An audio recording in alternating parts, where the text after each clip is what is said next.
अर्धवार्षिक परीक्षा 2023-24 के लिए कक्षा 10 की गणित का पेपर आपके सामने है।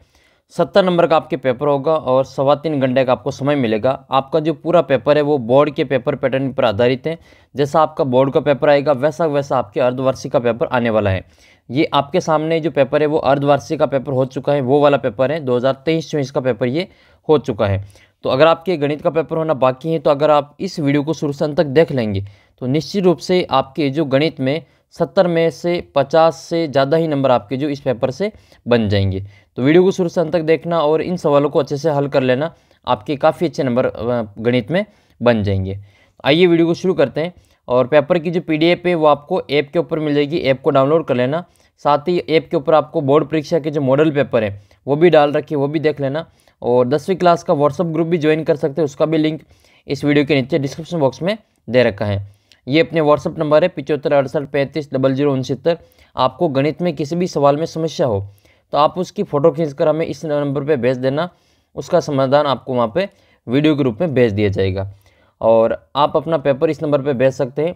आपका पेपर हो जाए तो पेपर होने के बाद में अच्छे से फ़ोटो खींचकर PDF बनाकर हमें इस नंबर पर व्हाट्सअप कर सकते हैं। तो आइए क्लास 10th का जो गणित का पेपर है वो इस वीडियो में हम सोल्व करते हैं। बोर्ड के पेपर पैटर्न के अनुसार पहला जो क्वेश्चन है वो आपके ऑब्जेक्टिव होगा, MCQ क्वेश्चन होंगे, बहुविकल्पी प्रश्न अबसद वाले, जिसमें आपके लगभग 12 से लगाकर 15 तक के क्वेश्चन आपके अबसद पूछे जाएंगे। तो पहला प्रश्न आपके ये है कि एक सिक्के को एक बार फेंका जाता है, चित्त को प्राप्त करने की प्रायिकता क्या होती है? जब एक सिक्के को एक बार उछाला जाता है तो आपसे चाहे चित्त की प्रायिकता पूछे या फिर पट की प्रायिकता पूछे, दोनों की प्रायिकता को जो मान है वो हमेशा एक ही होती है। कितनी होती है? 1/2 आती हैं। तो इसका जो उत्तर है वो आपके हो जाएगा 1/2। अनुकूल परिणाम बटे कुल परिणाम, वो सूत्र वगैरह भी इसमें याद तो रखने, लेकिन इसका जो उत्तर है वो आपको कितना करना है? 1/2 करना है। या आपको एक सिक्के के स्थान पर अगर आपको एक पासा का पूछ ले प्रश्न कि एक पासे को एक बार फेंका जाता है, अभाज्य संख्या आने की प्रायिकता कितनी होगी?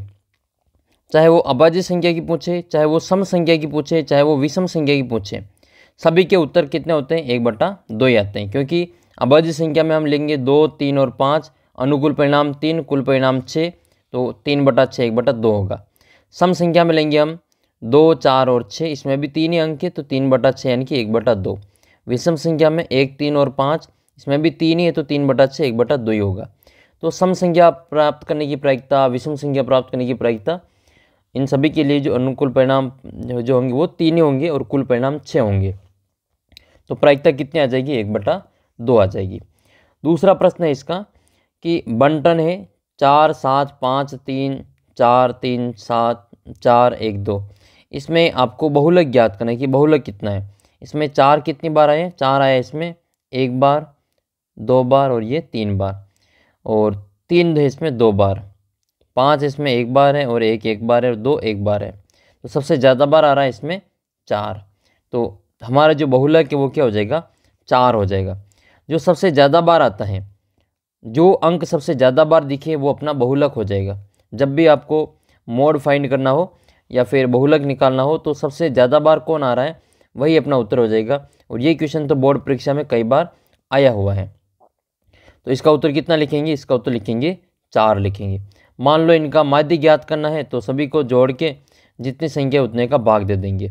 और माध्य ज्ञात करना है तो इनको गिनती के रूप में लिखेंगे, आरोही क्रम या अवरोही क्रम, फिर बीच की नंबर कौन सा आ रहा है वो आपको माध्यक में लिख लेना है। अगला प्रश्न है फिर आपके ये तीसरे प्रश्न में आपको बेलन का वक्रपृष्ठीय क्षेत्रफल पूछा गया है। बेलन का वक्रपृष्ठीय क्षेत्रफल होता है 2πRh। 2πRh, तो सी इसका उत्तर सी हो जाएगा, 2πRh ये बेलन का वक्रपृष्ठीय क्षेत्रफल।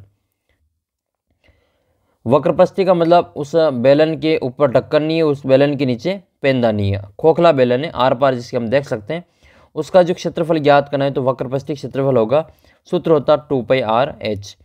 ये जो πr²h है ये बेलन का आयतन होता है, बेलन का आयतन। और ये πr² ये वृत्त की क्षेत्रफल का सूत्र है, और ये 2πr जो है वो वृत्त की परिधि का सूत्र है। तो बेलन का वक्रपृष्ठीय क्षेत्रफल कितना होगा? 2πRh। जबकि बेलन का संपूर्ण पृष्ठीय क्षेत्रफल क्या होता है? तो इसमें 2πr(h) प्लस 2πr², तो 2πr कोष्टक h प्लस r, ये इसका जो संपूर्ण पृष्ठीय क्षेत्रफल होता है। और एक बेलन में 3 शंकु होते हैं। एक बेलन में कितने शंकु होते हैं? 3 शंकु होते हैं। तो बेलन के आयतन में 3 का भाग दे देंगे तो शंकु का आयतन बन जाता है। नेक्स्ट क्वेश्चन है 12, 15 और 21 का लसप और मसप ज्ञात करना है। तो 12, 15 और 21 का एलसीएम ज्ञात करना है। एलसीएम ज्ञात करने के लिए इन सभी के गुणनखंड करेंगे और फिर इनको जो 2 2 के जोड़े बना के लिखेंगे। तो सबसे पहले 12 के, 15 के और 21 के गुणनखंड करते हैं। सबसे पहले यहाँ पे कर लेते हैं 12 का। 12 में 2 का भाग देंगे, 6 बार जाएगा, 6 में 2 का भाग, 3 बार, 3 में 3 का भाग 1 बार। फिर इसी प्रकार से हम गुणनखंड करेंगे 15 के। 15 के टुकड़े करेंगे तो 15 के टुकड़े हो जाएंगे, 3 का भाग देंगे 5 बार और 5 का भाग देंगे 1 बार। फिर भाग देंगे टुकड़े करेंगे 21 के, तो 21 के टुकड़े करेंगे, 3 का भाग देंगे 7 बार और 7 का भाग देंगे 1 बार। तो इसका जो संभावित HCF है, पहले HCF देख लेते हैं। तो HCF कितना होगा जो तीनों में कॉमन है? तीनों में कॉमन क्या है? एक तो 3, तो HCF क्या हो जाएगा? 3 हो जाएगा। HCF कितना होगा? 3। तो 3 तो केवल 2 ही ऑप्शन में दे रखा है। फिर हमें LCM फाइंड करना पड़ेगा। तो LCM कितना हो जाएगा?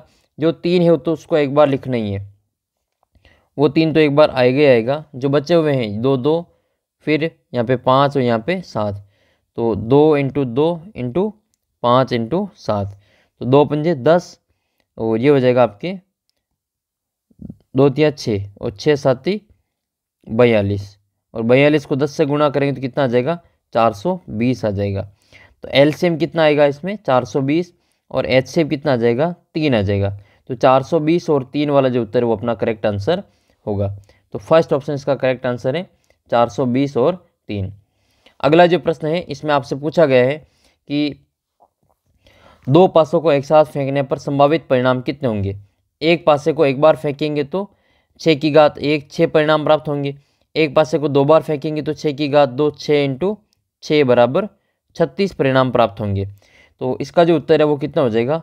36 हो जाएगा। टोटल परिणाम कितने होंगे? 36 हो जाएंगे। 2 पासे एक साथ फेंके या एक पासे को 2 बार फेंके, दोनों के परिणाम कितने हो जाएंगे? 36 ही होंगे। तो इसका उत्तर कितना लिखेंगे? 36 लिखेंगे।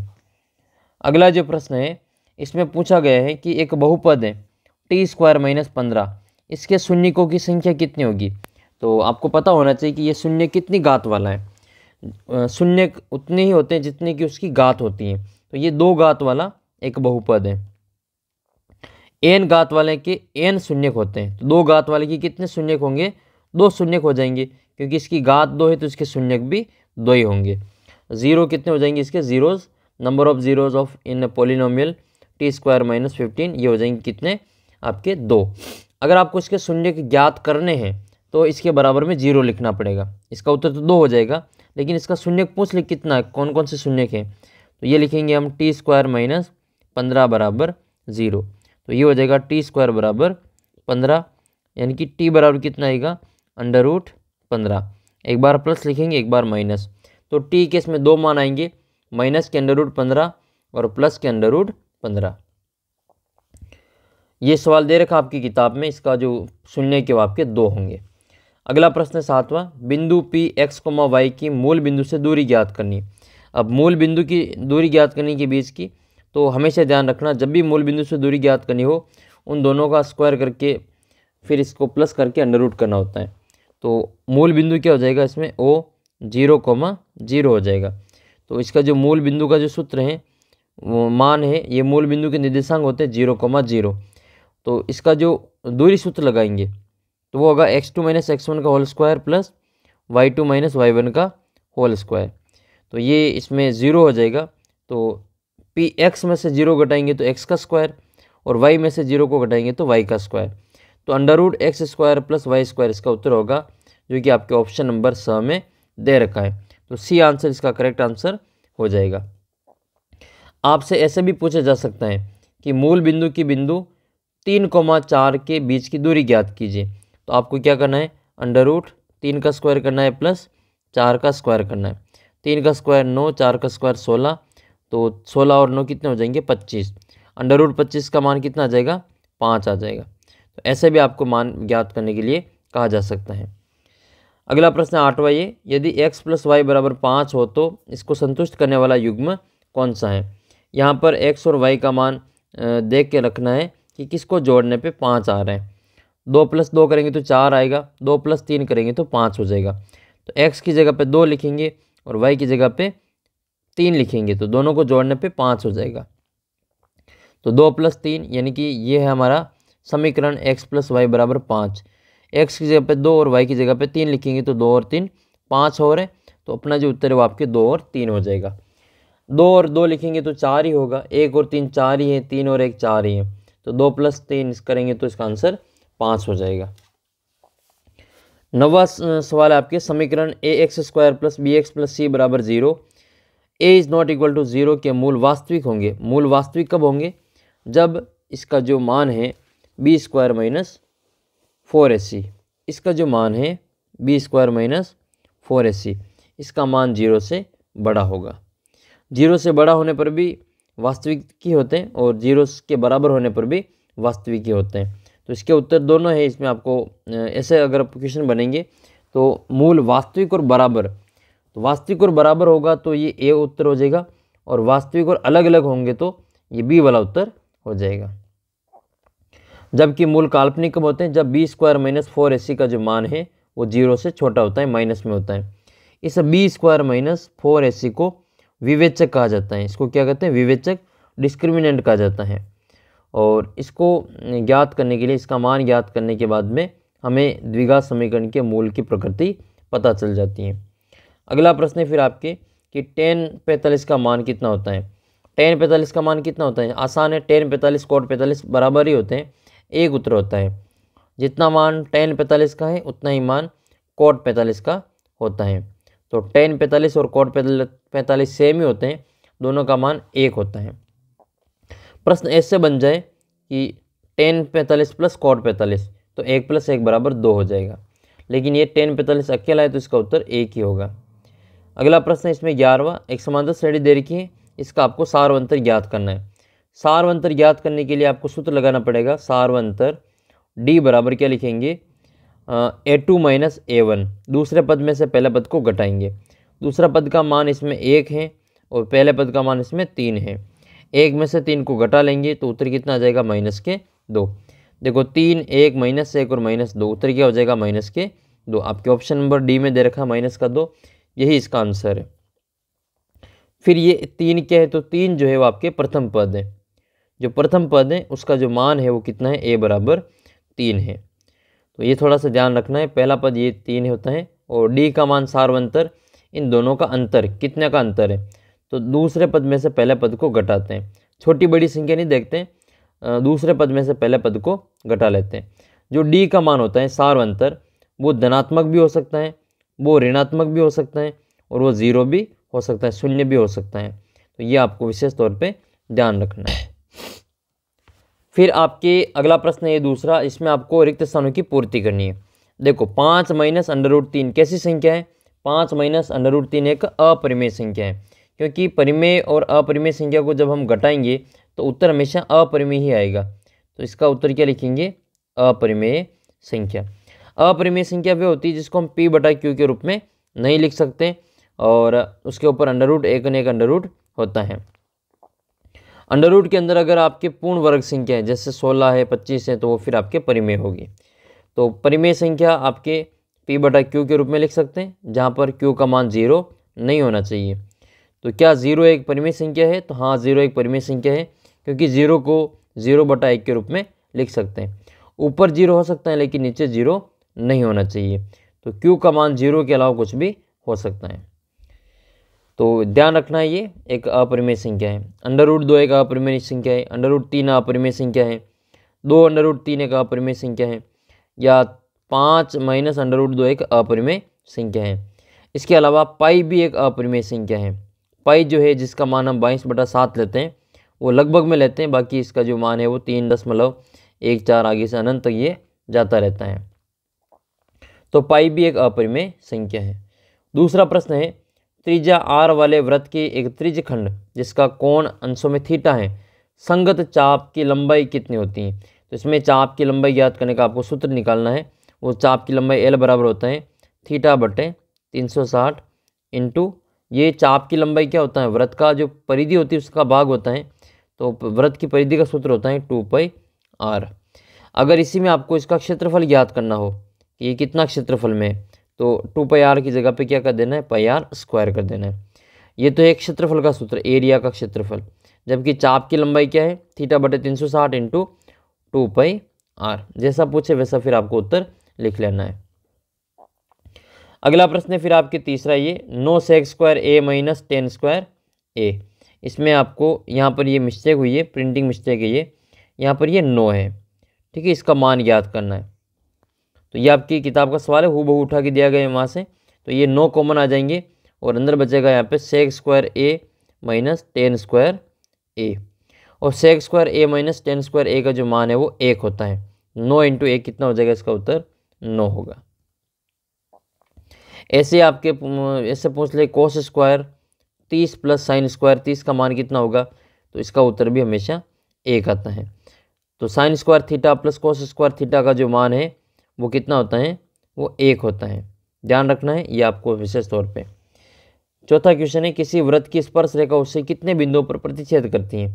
तो उससे एक बिंदु पर प्रतिच्छेद करती है। वृत्त की जो स्पर्श रेखा है वो वृत्त को केवल एक ही बिंदु पर टच करके निकलती है। तो इसका उत्तर हो जाएगा 1। छेदन रेखा होती तो 2 बिंदु लिखते हैं। अच्छा, एक वृत्त के ऊपर कितनी स्पर्श रेखा खींच सकते हैं, तो वृत्त के ऊपर जितने बिंदु होंगे उसके ऊपर उतनी ही स्पर्श रेखा खींच सकते हैं। और एक बिंदु से पूछे तो वो एक स्पर्श रेखा खींच सकते हैं। वो बिंदु अगर वृत्त के ऊपर है तो 1, वृत्त के अंदर है तो 0, और वो बिंदु वृत्त के बाहर है तो वृत्त के ऊपर 2 स्पर्श रेखा खींच सकते हैं। क्वेश्चन नंबर 5 है, एक बिंदु P से O केंद्र वाले वृत्त पर PA और PB स्पर्श रेखाएं परस्पर 80 डिग्री के कोण पर झुकी हुई है। कोण POA का मान ज्ञात करना है। तो इसमें आपको थोड़ा सा चित्र बनाना आना चाहिए। इसमें ये एक वृत्त है, इसके 2 स्पर्श बिंदु हैं, ये दोनों इसके स्पर्श बिंदु हैं। अब आपको इसमें ये वाला जो मान है वो यहाँ पे लिखना है। ये है आपके O, ये यहाँ पे है बिंदु P, यहाँ पे A और यहाँ पे है B। तो आपको जो मान ज्ञात करना है वो POA ज्ञात करना है। ये POA, ये जो कोण है वो आपको यहाँ पे बताना है, ये वाला कोण कितना है POA। तो पहले हम ये पूरा ज्ञात कर लेंगे, फिर इसमें 2 का भाग दे देंगे। तो यहाँ पर कोण कितना है, यहाँ पर कोण है 80 डिग्री। तो अब आमने सामने के जो कोण होते हैं इस प्रकार के, वो 180 डिग्री का मान होता है। तो इनका जोड़ कितना होगा, 180 डिग्री। ये अगर 80 है तो ये कितना हो जाएगा, ये हो जाएगा आपके 100 डिग्री, क्योंकि 80 और 100 दोनों को जोड़ेंगे तो 180 हो जाएगा। तो ये जो पूरा कोण है वो कितना आया अपने, ये पूरा कोण आया अपने 100 डिग्री का। आपको तो आधा ही कोण चाहिए, तो 100 में 2 का भाग दे देंगे। तो उत्तर कितना आ जाएगा, POA बराबर 50 डिग्री। नेक्स्ट है, किसी निश्चित घटना होने की प्रायिकता कितनी होती है। तो जो घटना होना निश्चित है उसकी प्रायिकता हमेशा 1 होती है। 7वां क्वेश्चन है, बहुलक प्लस 2 माध्य बराबर, इसमें आ जाएगा 3 माध्यक। ये एक आपकी किताब में दे रखा है 3 माध्यक बराबर 3, ये किताब में ऐसे ही दे रखा है, बहुलक प्लस 2 माध्य बराबर 3 माध्यक। आप इसको ऐसे भी याद कर सकते हैं, बहुलक बराबर 3 माध्यक माइनस 2 माध्य। एक ही इनको पक्षांतरण करके इस रूप में लिखा जा सकता है वापस। अगला जो प्रश्न है वो आपके इस प्रकार से रहेगा कि 2 चरों वाले रैखिक समीकरण निकाय का हल अद्वितीय हल होने की आपको शर्त लिखनी है। कि अद्वितीय कब होंगे, तो अद्वितीय होने के लिए उनका कोई भी अनुपात बराबर नहीं होना चाहिए। तो ये क्या हो जाएगा कि A1 बटा A2 is not equal to B1 बटा B2। ऐसा जब भी अनुपात आता है कि कोई सा भी अनुपात बराबर नहीं है, तो इसके जो हल होते हैं वो अद्वितीय होते हैं। अद्वितीय का मतलब वो एक ही बार रेखा काटती है। रेखा कैसे बनती है, प्रतिच्छेदी बनती है। जबकि A1 बटा A2 बराबर है B1 बटा B2, लेकिन तीसरा मान C1 बटा C2 बराबर नहीं है, तब रेखा जो होती है वो समांतर होती हैं। और आपको पता है कि समांतर रेखाएं एक भी बार नहीं काटती, तो एक भी बार नहीं काटेगी तो इसका कोई हल भी प्राप्त नहीं होगा। तो समांतर रेखाओं का कोई हल प्राप्त नहीं होगा। लेकिन तीनों ही बराबर आ जाए तो फिर वो जो रेखा है वो समपाती रेखा कहलाती है। समपाती रेखा एक लाइन दूसरी लाइन के ऊपर गुजर जाती है। तो इस प्रकार से आपके पहले क्वेश्चन में आंसर हो गए, दूसरे क्वेश्चन के आंसर बता दिए। अब हम चलते हैं आपके क्वेश्चन नंबर 3 की ओर। क्वेश्चन नंबर 3 में जो है आपके वेरी शॉर्ट आंसर है, अति लघुतरात्मक प्रश्न। एक एक लाइन के यही आपके क्वेश्चन आंसर हैं, इनको भी हम यहाँ पे सोल्व करते हैं। तो पहला क्वेश्चन ये है कि द्विघात समीकरण ax² + bx + c के मूल ज्ञात करने का द्विघात सूत्र लिखना है। आपको जो द्विघाती सूत्र है श्रीधराचार्य विधि वाला वो सूत्र लिखना है इसमें आपको। तो द्विघात सूत्र कौन सा है? वो होता है x बराबर माइनस का b plus minus under root विवेचक b² - 4ac और बट्टे में लिखना है 2a। ये सूत्र मोस्ट इंपॉर्टेंट है, याद कर लेना, काफ़ी आपके फ़ायदा हो जाएगा। तो इस सूत्र को द्विघाती सूत्र भी कहते हैं और इसको हम श्रीधराचार्य सूत्र भी कहते हैं। अगला जो प्रश्न है इसमें आपको 1 से लगाकर 100 तक की गिनती की जोड़ करनी है। तो टोटल हमें पता है कि इसमें कुल कितने पद हैं? 100 पद है। तो अंतिम पद कितना हुआ? 100वां होगा, एक एक अंतर है। तो इसमें पहला पद कितना है? a बराबर है 1 और अंतिम पद कितना है? 100 और टोटल नंबर कितने इसमें? 100 ही नंबर होंगे। तो SN ज्ञात करना है जब इसका पहला पद और अंतिम पद दे रखा हो और n का मान हमें पता हो। तो हम इसमें जो सूत्र लगाते हैं वो ये लगाते हैं कि n/2 कोष्टक a + l। a + l का मतलब पहला पद और लास्ट पद को जोड़ के और फिर इसको n/2 कर देते हैं। तो इसमें हमारा जो पहला पद है वो कितना है? पहला पद 1 है और n का मान कितना है? n का मान इसमें 100 और l का मान भी 100 ही है। तो ये हो जाएगा आपके, यहाँ पे लिखेंगे हम इसको 100/2 कोष्टक 1 + 100। तो ये आएगा आपके 50 से गुणा कर देंगे इसको, इधर गुणा हो गया 101 हो जाएगा जोड़ होके। तो इसका उत्तर जो आएगा आपके 50-50 आंसर आ जाएगा, 50-50 इसका उत्तर लिख लेंगे। अगला प्रश्न फिर आपके लिए क्वेश्चन नंबर नेक्स्ट क्वेश्चन है कि समान ये दो समरूप त्रिभुजों की भुजाओं में क्या संबंध होता है? तो दो समरूप त्रिभुज होते हैं उनकी भुजाओं का जो अनुपात है वो हमेशा बराबर होता है। दो समरूप त्रिभुज की भुजाओं का अनुपात हमेशा बराबर होता है।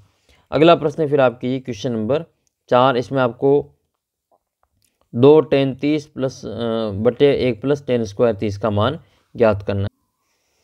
तो 2 tan 30 / 1 + tan² 30 का मान ज्ञात करने के लिए हम tan 30 का मान लिखेंगे। tan 30 का मान 1/√3 होता है, तो हम इनको यहाँ पे लिख लेते हैं। ये हो जाएगा 2 × 1/√3 बटे में कितना आ जाएगा? 1 + 2 1 + tan 30 का मान 1/√3 होता है। इसका स्क्वायर करेंगे, इसका यहाँ पे स्क्वायर करेंगे तो ये ऊपर तो हो जाएगा आपका 2/√3 और बटे में आ जाएगा 1 + 1/3। जब इसका लघुत्तम लेंगे तो ये आएगा 2/√3, तो ऊपर तो वैसे वैसे आएगा, बटे में इसके कुछ नहीं तो 1 और 3 का लघुत्तम 3 आएगा। 1 का भाग 3 में 3 बार, 3 को 1 से गुणा करें तो 3 का भाग देंगे, 1 का भाग देंगे 3 में 1 बार, 1 को 1 से गुणा करेंगे तो वो कितना आ जाएगा? 1 आ जाएगा। तो यहाँ पर हम मान लिखेंगे 2/√3 और बट्टे में है 3 और 1 4/3। जब ये भाग में है तो इसको गुणा में चेंज करेंगे तो ये आएगा आपके 2/√3 इंटू ये 3 ऊपर चला जाएगा और 4 नीचे आ जाएगा। 2 के पार से कटेगा ये 4, 2 बार कट जाएगा और ये √3 को हम यहाँ से लिख लेते हैं। तो ये आ जाएगा आपके √3 इंटू √3 बटे √3 इंटू 2। एक √3 से √3 कट जाएगा, इसका जो उत्तर है वो आपके √3/2 आएगा। तो इस प्रकार से इसको आपको हल करके लिख लेना है। अगला जो प्रश्न है वो ये है कि 1 + tan² और 1 + cot² का मान ज्ञात करना है। अब आपको इसका मान ज्ञात करना है 1 + tan² और बट्टे में है आपका 1 + cot²। तो सरसमीका है ये दूसरी और तीसरी। 1 + tan² को लिख सकते हैं हम sec², तो इसकी जगह पे लिख लेंगे हम sec²। तो यहाँ लिखेंगे हम sec² और बट्टे में क्या है 1 + cot², तो इसकी जगह लिखेंगे हम cosec²। अब सेक और कोसेक में कोई डायरेक्ट सूत्र नहीं है तो हम इसको साइन कोस में बदलेंगे। तो ये सेक को लिखेंगे हम 1/cos² a और कोसेक को लिखेंगे हम 1/sin² a। यहाँ पर 1/cos और 1/sin भाग में है तो इनको गुणा में चेंज करेंगे। तो ये आ जाएगा आपके 1/cos² a इंटू 1/sin है तो sin² a और बट्टे में कितना आ जाएगा 1 आ जाएगा। 1 से गुणा होकर सेम ही आएगा, 1 से गुणा होकर सेम ही होएगा। तो ऊपर क्या बनेगा आपके sin² a और नीचे आ जाएगा इसका भाग में cos² a। साइन बटे कोस क्या होता है 10 होता है तो इसका उत्तर हो जाएगा आपके tan² a। तो इस प्रकार से ये साइन कोस वाला सवाल आपको हल कर लेना है। आसान है साइन कोस वाले के क्वेश्चन, इतने आपके जो लगते हैं उतने कठिन है ये है नहीं। अगला प्रश्न, दी गई आकृति में थीटा का मान ज्ञात करना है। जितना मान ये है उतना ही मान ये है, दोनों मान सेम है, आधार और लंब इसका सेम है तो कोण का जो मान है वो हमेशा 45 डिग्री आएगा। इसमें ये वाला कोण और ये वाला मान जो है दोनों बराबर है। तो अगर किसी भी मीनार की ऊंचाई और उसकी छाया की लंबाई बराबर है तो उसमें जो उत्तर आएगा वो हमेशा 45 डिग्री आता है।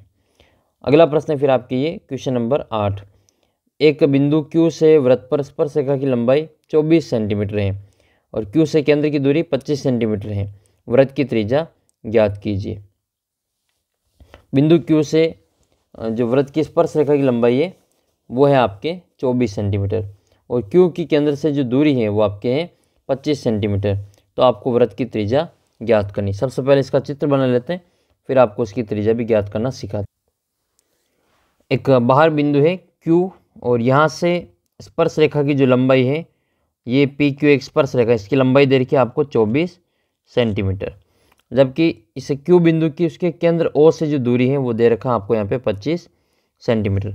आपको इस वृत्त की त्रिज्या ज्ञात करनी, ये वाली OPR ज्ञात करनी। तो इस वाले त्रिभुज में आपको एक तो आपको इसका चित्र अच्छे से बनना आना चाहिए। तो त्रिज्या और स्पर्श रेखा जो होती है वो हमेशा 90 डिग्री का यहाँ पे कोण बनाती है। तो ये जो त्रिभुज है वो आपके समकोण त्रिभुज है। तो यहाँ लिखेंगे हम त्रिभुज OPQ एक समकोण त्रिभुज है। कौन सा त्रिभुज है? एक समकोण त्रिभुज है। जब भी समकोण त्रिभुज होगा तो उसमें हम पाइथागोरस प्रमेय लगा लेंगे। तो पाइथागोरस प्रमेय के लिए 90 के सामने वाला जो कोण 90 कोण के सामने वाला जो होता है उसको कहते हैं हम कर्ण। बाकी जो भुजा होती है उसको हम लंब और आधार ले लेते हैं। तो एक को ले लेते हैं हम आधार और इसको ले लेते हैं हम लंब। आधार दे रखा है 24, लंब इसका आरंभ में ज्ञात करना है। वृत्त की त्रिज्या आधार लंब के बराबर है।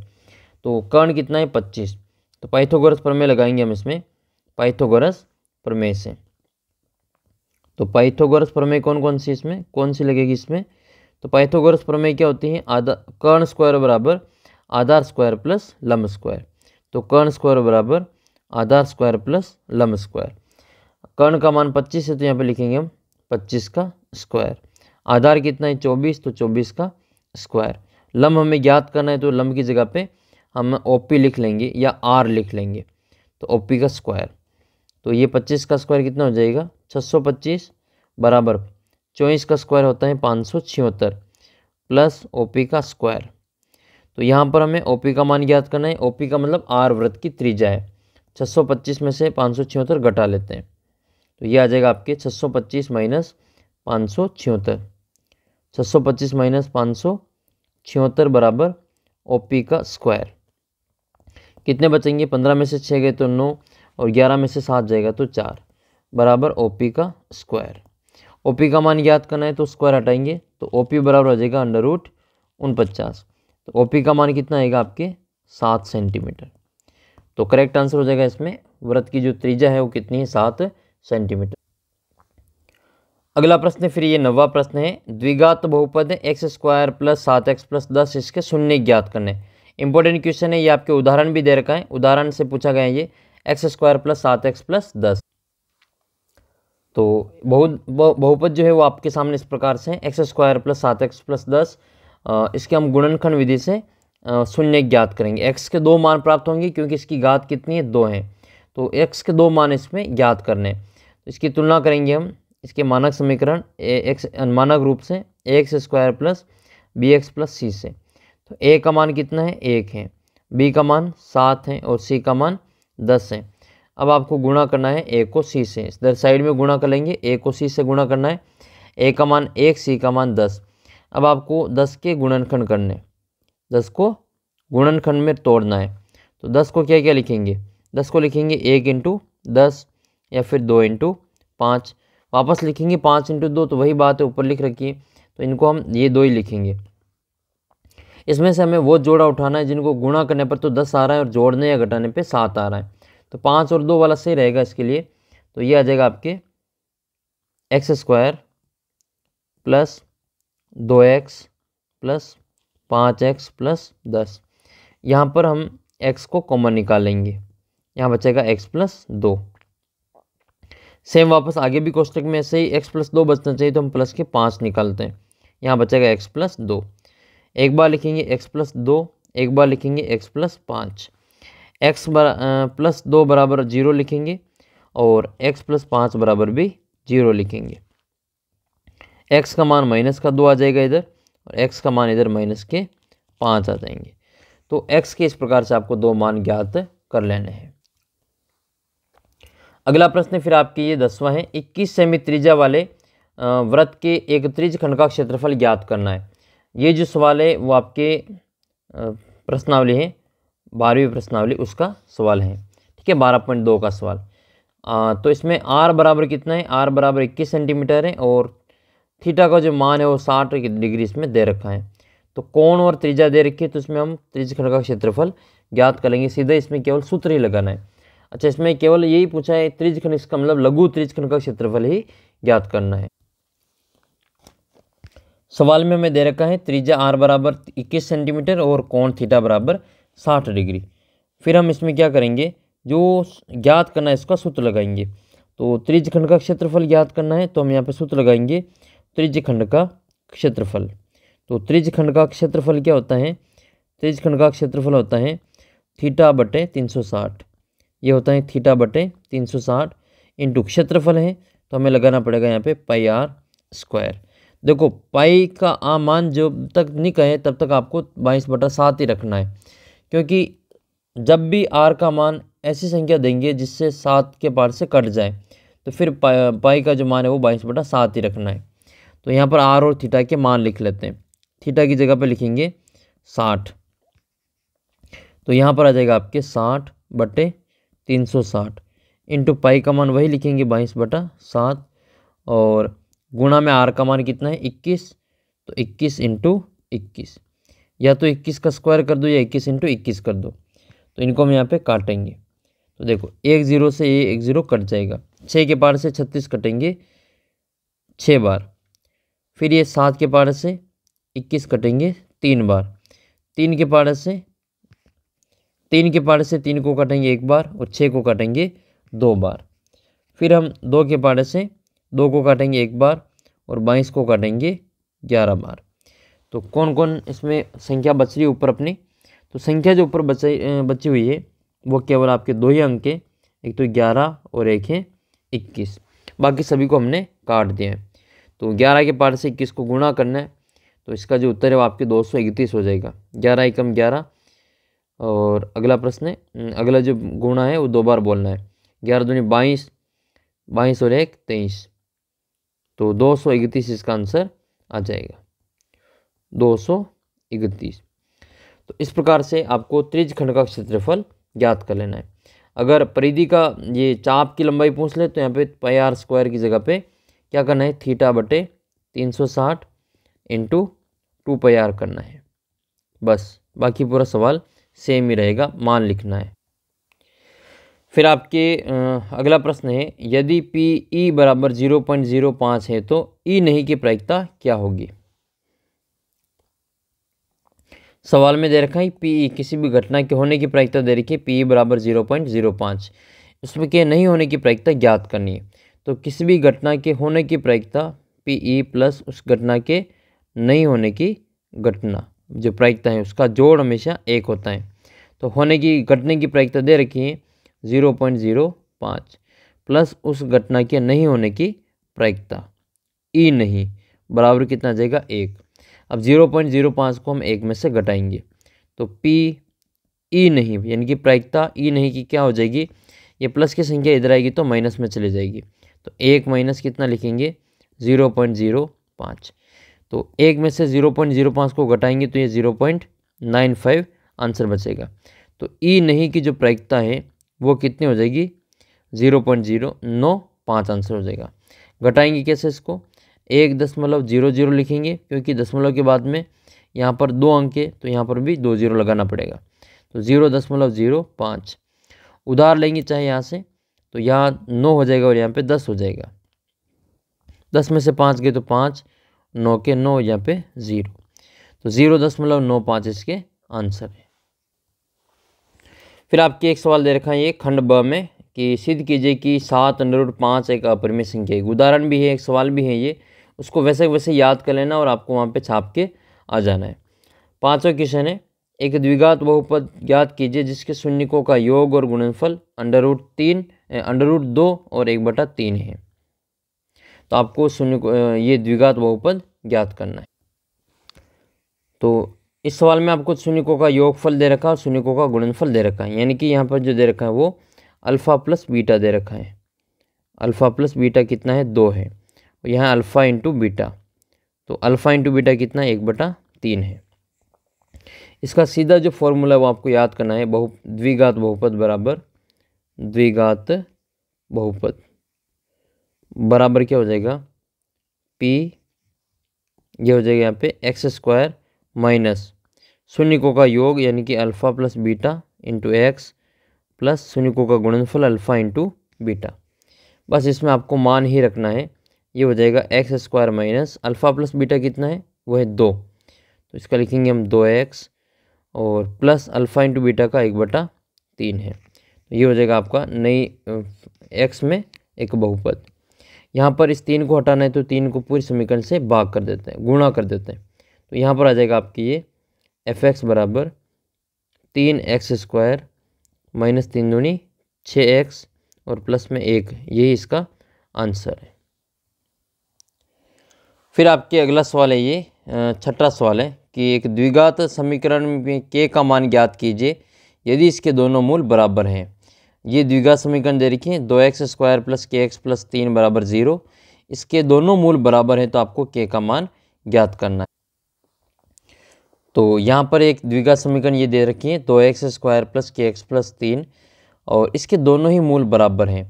तो सबसे पहले तो मूल अगर बराबर है तो विविक्तिकर का जो मान है वो 0 के बराबर होता है, यानी कि हम इसमें ABC का मान निकाल लेते हैं। A बराबर कितना है 2, B बराबर कितना है k और C बराबर कितना है 3 है। चूँकि इसके जो मूल है वो बराबर है, मूल बराबर हैं, अगर मूल बराबर है तो इसका जो b² माइनस 4ac है इसका मान भी 0 के बराबर होगा। तब भी तो इसके मूल बराबर होते हैं जब b² माइनस 4ac बराबर 0 होता है। तो हम यहाँ पे ABC के मान लिख लेते हैं। तो सबसे पहले हम यहाँ पे A का मान लिखेंगे, तो A B और C का मान लिखते हैं। B का मान कितना है k, तो यहाँ हो जाएगा आपके k का स्क्वायर माइनस 4 इंटू A कितना है 2 और C कितना है 3 है बराबर 0। तो इनको गुणा कर लेंगे, k² बराबर 4 दूनी 8 और 8 24 बराबर 0। k का मान ज्ञात करना है तो k² तो यहाँ पर माइनस के 24 को इधर ले आएंगे तो प्लस के 24, तो k² बराबर माइनस प्लस के 24, तो k बराबर क्या आ जाएगा √24। और जब इससे हम हल करेंगे तो इसका जो उत्तर है वो √24 को हल कर लेंगे, 2 का भाग देंगे 12 बार, फिर 2 का भाग देंगे 6 बार, 2 का देंगे 3 बार और 3 का देंगे 1 बार। इससे 1 2 का जोड़ा बाहर आ जाएगा। तो k का जो मान है वो आपके आएगा प्लस माइनस 2 फिर 2 तिया 6। तो ये इसका मान आपको यहाँ पे लिखना है। इसके अलावा आपको यहाँ पे इकाई लिखनी है, ठीक है। k का मान यहाँ पे जो प्लस में भी हो सकता है और माइनस में भी हो सकता है। फिर आपके अगला सवाल है ये 7वां सवाल है, उस बिंदु के निर्देशांक ज्ञात कीजिए जो बिंदुओं को जोड़ने वाले रेखाखंड को आंतरिक रूप से 3:1 में विभाजित करता है। तो ये दोनों बिंदु हैं A और B, इसको मिलाने वाला रेखाखंड है AB। इसके ऊपर एक P बिंदु हमने मान लिया Px, y जो इसको 3:1 में विभाजित करता है। तो हम इनको यहाँ पे लिख लेंगे, ये तो M1 है और ये वाला हमारा M2 है। विभाजन सूत्र लगेगा इसमें, ए का जो मान है वो हमारा x1 और y1 है, और b का जो मान है वो हमारा x2 और y2 है। इन सभी के हम मान यहाँ पे लिख लेते हैं, और सबसे पहले हम लगाएंगे यहाँ पे विभाजन सूत्र। विभाजन सूत्र कौन सा है? तो विभाजन सूत्र आपको अच्छी प्रकार से याद होना चाहिए। विभाजन सूत्र है हमारे पास में पी एक्स कोमा वाई बराबर यहाँ पे सूत्र लगेगा m1x2 प्लस m2x1 बट्टे में क्या आएगा आपके m1 प्लस m2। ये तो x के लिए हमने लिखा, y के लिए भी सेम ही है हमारे यहाँ पे m1y2 प्लस m2y1 और बट्टे में आ जाएगा आपके m1 प्लस m2। यहाँ पर आपको m1 m2 x1 x2 y1 y2 के मान लिखने, तो हम यहाँ पे मान लिखेंगे p x, y का मान हमें ज्ञात करना है। m1 का मान तो हमारे पास में है 3, इंटू x2 का मान कितना है, x2 का मान हमारे पास में है 8, प्लस m2 कितना है 1, और x1 कितना है, x1 है हमारे पास में 4, बट्टे में कितना आ जाएगा 3 प्लस 1।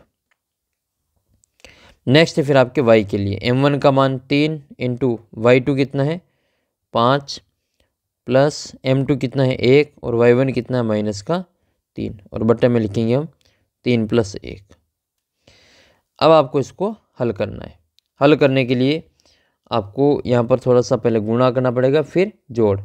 तो पी एक्स कोमा वाई बराबर ये हो जाएगा, तीनों 8 × 24, 24 प्लस 4 एकम 4 बटे 3 और 1 4। इधर क्या है 5 × 15 माइनस 3 बटे 4। जब इसको हम आगे हल करेंगे तो 24 और 4 कितने हो गए 28 बटे 4, और 15 में से 3 गए तो 12 बटे 4। 28 में 4 का भाग 7 बार जाएगा, और 12 में 4 का भाग 3 बार जाएगा। तो उस P बिंदु के निर्देशांक जो हमने माना है वो क्या है 7,3 है।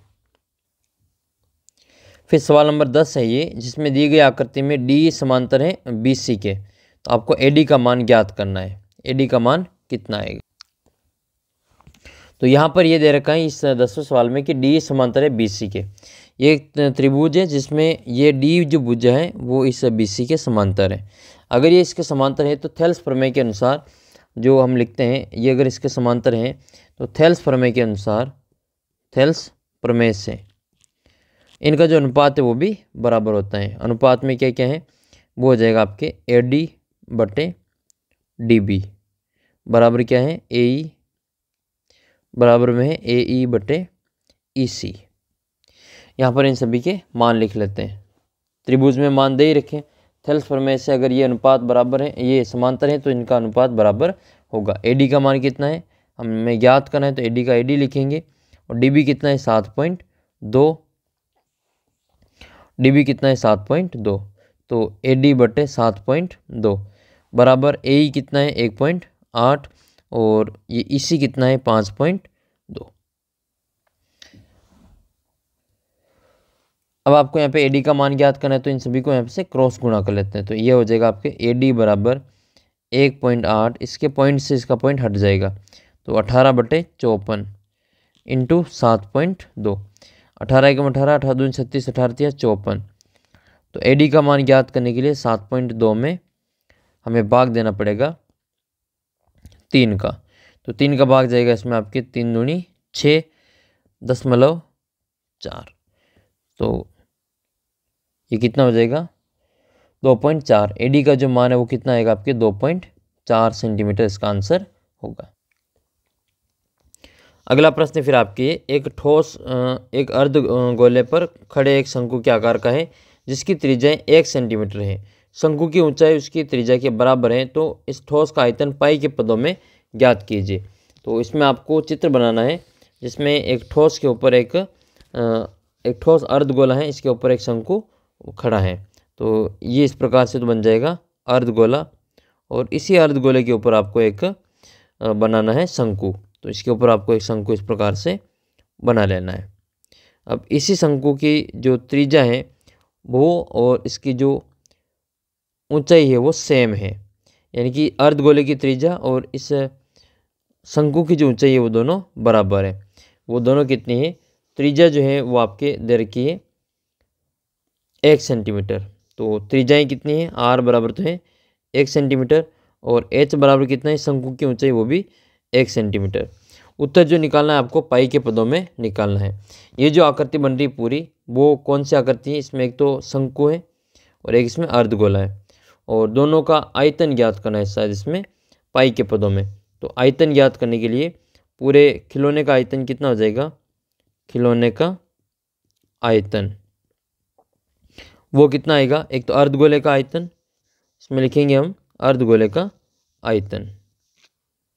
तो यहाँ लिखेंगे हम अर्धगोले का आयतन, अर्धगोले का आयतन प्लस शंकु का आयतन, शंकु का आयतन। तो हम इनके यहाँ पे मान लिख लेंगे। तो शंकु का जो अर्धगोले का आयतन है वो कितना होता है, अर्धगोले का आयतन होता है 2/3 पाई आर क्यूब और शंकु का आयतन होता है 1/3 पाई आर स्क्वायर एच। तो यहाँ पर जो मान है वो आर और एच का मान सेम ही है, जितना मान आर का है उतना ही मान एच का भी है। तो आर और एच सेम ही है तो एक एक मान लिख लेंगे हम यहाँ पे। 2/3 पाई तो आपको रखनी है, आर का मान लिखना है 1 और 1 का क्यूब करना है, प्लस 1/3 इंटू पाई तो रखनी है और आर के जगह पे 1 लिखना है और एच की जगह पे 1 लिखना है। दोनों को हल करेंगे तो ये आएगा आपके 2/3 पाई प्लस 1/3 पाई। लघुत्तम लेंगे इनका तो कितना आ जाएगा, 3 लघुत्तम आएगा। तो ये 3 का भाग 3 में एक बार, 1 को 2 पाई से गुणा करेंगे तो 2 पाई, 3 का भाग 3 में एक बार और 1 को 1 पाई से गुणा करेंगे तो 1 पाई आ जाएगा। तो 2 पाई प्लस 1 पाई कितना हो गए, 3 पाई बटे 3।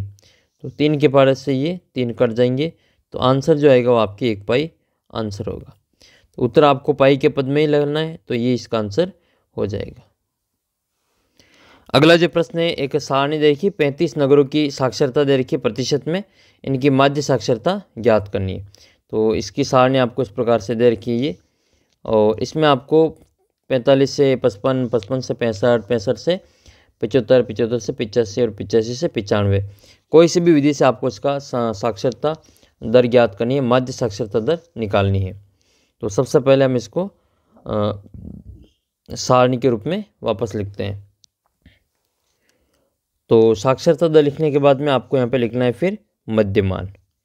मध्यमान कैसे ज्ञात करते हैं, मध्यमान के दो या वर्ग चिन्ह के दो, इसको हम x से लिखते हैं और ये हम कैसे निकालते हैं, दोनों को जोड़ के 2 का भाग दे देते हैं।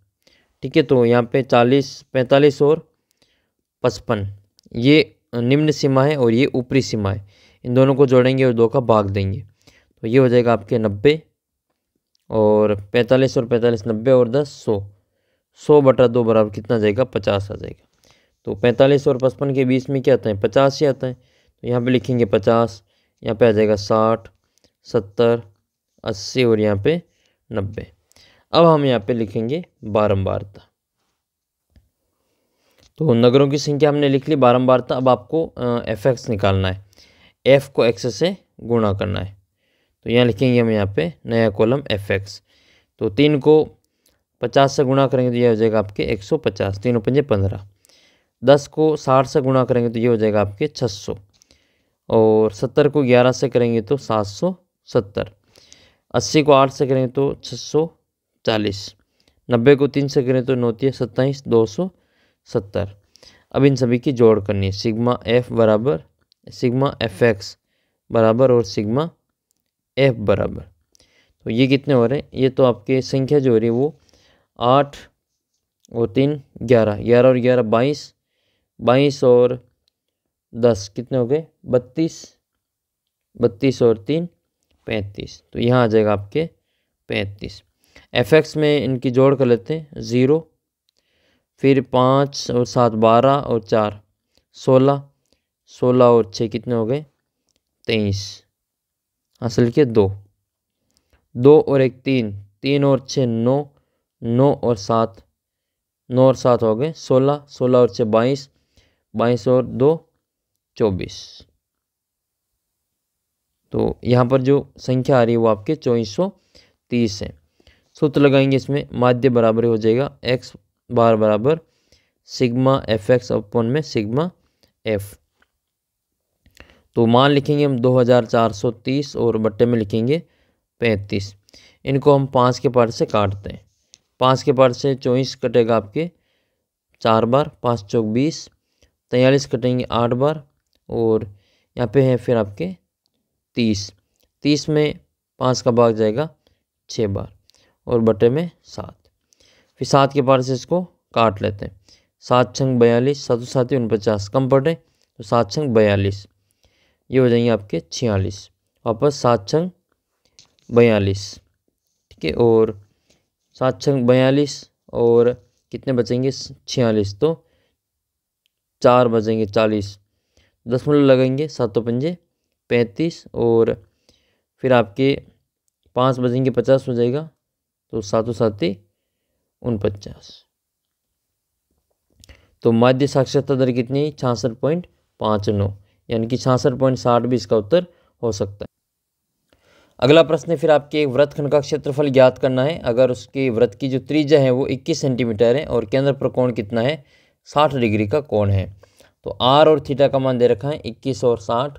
इसमें आपको वृत्तखंड का क्षेत्रफल ज्ञात करना है। तो हम यहाँ पे वृत्तखंड का सूत्र लगाएंगे और इसका क्षेत्रफल ज्ञात कर लेते हैं।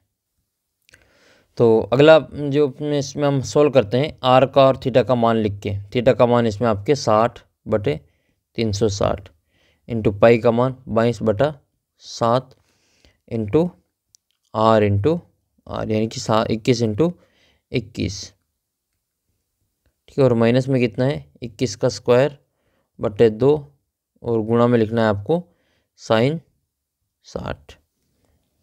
इसको हम यहाँ पे हल कर लेते हैं। जब इसको हम हल करेंगे तो यहाँ पे आएगा आपके ये 6 बार कटेगा, 7 के पार से ये 3 बार कटेगा, 3 के पार से ये 2 बार कटेगा, 2 के पार से 22, 11 बार कटेगा। तो ये आ जाएगा आपके 11 इंटू 21 माइनस 21 का वर्ग कितना होता है 441, और बट्टे में 2 इंटू साइन 60 का मान कितना होता है, साइन 60 का मान होता है √3/2। जब इसको हम सोल्व करेंगे तो ये आ जाएगा 231। वापस चेक कर लेते हैं, 11 एकम 11, 11 दूनी 22 और 1 23, और माइनस में कितना है आपके 441 √3 और बटे में 4। तो इसको हम लघुत्तम लेके हल कर लेंगे, या फिर यहीं तक इसका आंसर आप इसमें छोड़ सकते हैं। अगला प्रश्न है फिर आपके कि एक बिंदु ए की निर्देशांक ज्ञात करें जहां ए बी वृत्त का व्यास है और केंद्र 2,3 है, बी के निर्देशांक 1,4 है। तो आपको बिंदु ए के निर्देशांक ज्ञात। तो इसमें दे रखा है वृत्त का व्यास ए और बी इसके मध्य बिंदु है, ये ओ सेंटर इसका मध्य बिंदु हो जाएगा 2,3, और बी बिंदु के निर्देशांक इसमें 1,4। तो आपको ए बिंदु के निर्देशांक ज्ञात करना है। तो सबसे पहले हम इसमें मानेंगे कि माना कि ए के निर्देशांक x1 y1 है। ए के निर्देशांक क्या लेंगे, ए x1 और y1 है, x1 y1 ले लेंगे। अब ये जो केंद्र है, केंद्र ओ व्यास ए बी का मध्य बिंदु है, व्यास ए बी का मध्य बिंदु है, मध्य बिंदु। अगर इसका मध्य बिंदु है तो फिर हम मध्य बिंदु का सूत्र लगाएंगे। मध्य बिंदु के निर्देशांक क्या होते हैं, मध्य बिंदु के निर्देशांक, मध्य बिंदु के निर्देशांक का जो सूत्र होता है वो ये लिखना आपको, Px, y बराबर x1 + x2 बटे 2 और y1 + y2 बटे 2। तो ये OX, y है और ये हमारा x2 और y2 है। Px y का मान कितना है, P ये हो जाएगा यहाँ पे 2,3 बराबर x1 कितना है, x1 का मान x1 है प्लस x2 कितना है तो 1 है और बटे में 2 है। y1 कितना है, y1 + y2 कितना है 4 और बटे में 2। इनको यहाँ पे तुलना कर लेंगे, x की भी तुलना कर लेंगे और y की भी तुलना करने पर एक्स के निर्देशांक की तुलना, एक्स के निर्देशांक की तुलना, और सेम वाई निर्देशांक की तुलना, दोनों की तुलना कर रहे हैं। यहाँ पर हम तुलना करेंगे तो x के साथ में x और y के साथ में y आ जाएगा। x के साथ में बराबर में 2 आएंगे, इधर इधर तो आ जाएंगे 2, इधर आएगा आपके x1 + 1/2। क्रॉस गुणा करेंगे 2 दूनी 4 हो जाएगा। 4 बराबर x1 + 1, प्लस का 1 इधर आएगा तो माइनस का 1, तो x1 बराबर 4 - 1, x1 का मान कितना आया 3। इसी प्रकार से y निर्देशांक में भी हल करेंगे इसको, तो इधर आएगा आपके 3 बराबर y1 + 1, y1 + एक बार इसको वापस देख लेते हैं, y1 + 4 और बटे में 2, तो ये हो जाएगा 3 दूनी 6, 6 बराबर y1 + 4, 4 को इधर ले आएंगे तो 6 - 4 बराबर y1, 6 में से 4 गए तो 2, तो y1 का जो मान है वो कितना आपके 2 है। x1 और y1 जब हमने बिंदु माने थे वो P बिंदु था, P बिंदु x1, y1 था, तो P बिंदु के निर्देशांक हो जाएंगे 3, 2। ये इसके आंसर है। अगला सवाल है फिर आपके, निम्नलिखित आंकड़ों 225 बल्बों के उपकरणों को जीवन काल घंटों में दर्शा देता है, तो उपकरणों का बहुलक जीवन काल आपको यहाँ पे ज्ञात करना है। बहुलक ज्ञात करने के लिए आपको नई सारणी नहीं बनानी पड़ेगी, यही इसी सारणी से काम चल जाएगा। इसमें सबसे बड़ी बारंबारता क्या है 61 है, तो 61 के जो ऊपर हमारा जो वर्ग दे रखा है वही हमारा बहुलक वर्ग हो जाएगा। ये बहुलक वर्ग है, तो फिर इससे पहले वाला जो F0 हो जाएगा ये F1 है और ये F2 हो जाएगा। L का मान 60 है और H का मान 20 हो जाएगा। तो सबसे पहले आपको वो लाइन लिखनी पड़ेगी। तो सबसे पहले बहुलक वर्ग ज्ञात करने के लिए आपको सबसे ज़्यादा बारंबारता देखनी, इसमें कितनी है, सबसे ज़्यादा बारंबारता है इसमें 61, तो बहुलक वर्ग हो जाएगा। इसके संगत ऊपर वर्ग कितना दे रखा है 60 से 80 वाला, तो बहुलक वर्ग है 60 से 80। अपना उत्तर 60 से 80 के बीच में आएंगे। और सबसे जो बहुलक वर्ग हैं वो तो F1 है, इससे पहले वाला F0 और इससे बाद वाला F2 है, तो इनके मान आपको सारणी में जो सूत्र है उसमें लिख लेना है। तो इसका जो सूत्र है वो होता है बहुलक Z बराबर क्या लिखते हैं, बहुलक Z बराबर ये होता है L + F1 - F0 और बट्टे में 2F1 - F0 - F2 × H। इन सभी के यहाँ पे सारणी से मान लिख लेते हैं, तो ये हो जाएगा L का मतलब बहुलक वर्ग की निम्न सीमा कितनी लिखेंगे 60। F1 कितना है 61 - F0 कितना है, F0 है हमारे पास में 52 बटे में 2 × 61 -52 - 38 और गुणा में आ जाएगा यहाँ पे 20। सबसे पहले कोष्टक को हल करेंगे तो ये आएगा आपके 60 + 61 में से 52 गए तो कितने बचेंगे 9 बचेंगे, ऊपर बचा हमारा 20, इधर है गुणा करने पर 2 एकम 2 और 6 दूनी 12, 122 माइनस ये कितने हो जाएंगे 90, 122 माइनस 90,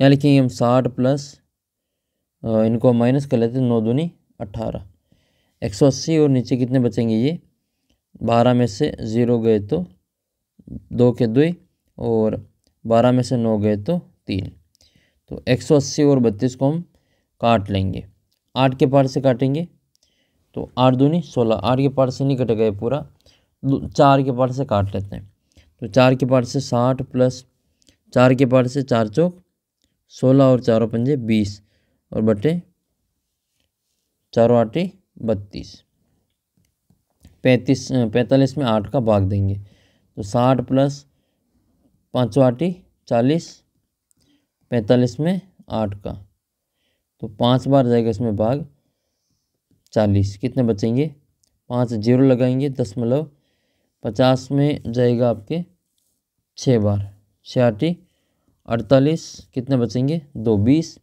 2 बार जाएगा तो 5.62, तो उत्तर करेंगे इसको मिलाएंगे तो यह आ जाएगा आपके 65.46 6 2 इसका आंसर है। फिर आपके अगला सवाल है, ये सिद्ध कीजिए कि किसी वृत्त के परिगत समांतर चतुर्भुज एक समचतुर्भुज होता है। पार्ट डी में आपके 3 क्वेश्चन पूछे गए, 21, 22 और 23। तो यहाँ पर x + 3y = 6 और 2x - 2y - 4 इनको हल करना है और इनसे फिर आपको ग्राफ खींचना है।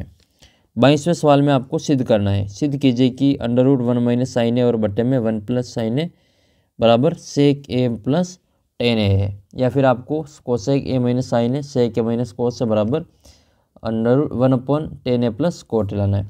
ये सवाल तो आपको रट के रखना है, अंडर वाला √1 - sin a और 1 + sin a बराबर sec a और tan a वाला मोस्ट इम्पोर्टेंट सवाल है ये। आप इसको जो अच्छे प्रकार से याद कर लेना, अच्छे प्रकार से रट लेना, हर बार पूछा जाता है और इस बार भी आपके पूछा जाएगा। तो ये था आपके गणित कक्षा 10 की पूरा पेपर मैंने इसमें सोल्व करवा दिया है। इंपॉर्टेंट क्वेश्चन जितने भी थे सारे सारे करवा दिए, और भी मैंने कई सारे पेपर अपलोड कर रखे हैं, तो उनको भी आप देखना। पेपर आपका हो जाए तो आप इस नंबर पे व्हाट्सअप कर देना अपना पेपर, मैं उसका सॉल्यूशन आपको यहाँ पे करवा दूंगा। पेपर बिल्कुल साफ होना चाहिए, जैसे क्लियर PDF आपके होनी चाहिए। PDF आपको ऐप के ऊपर मिल जाएगी, ऐप का लिंक वीडियो के नीचे डिस्क्रिप्शन बॉक्स में दे रखा है। साथ ही चैनल को सब्सक्राइब कर लेना और ऐप को अपने सभी दोस्तों के साथ में शेयर जरूर करना। मिलते हैं आपको अगले वीडियो में, तब तक जय हिंद जय भारत।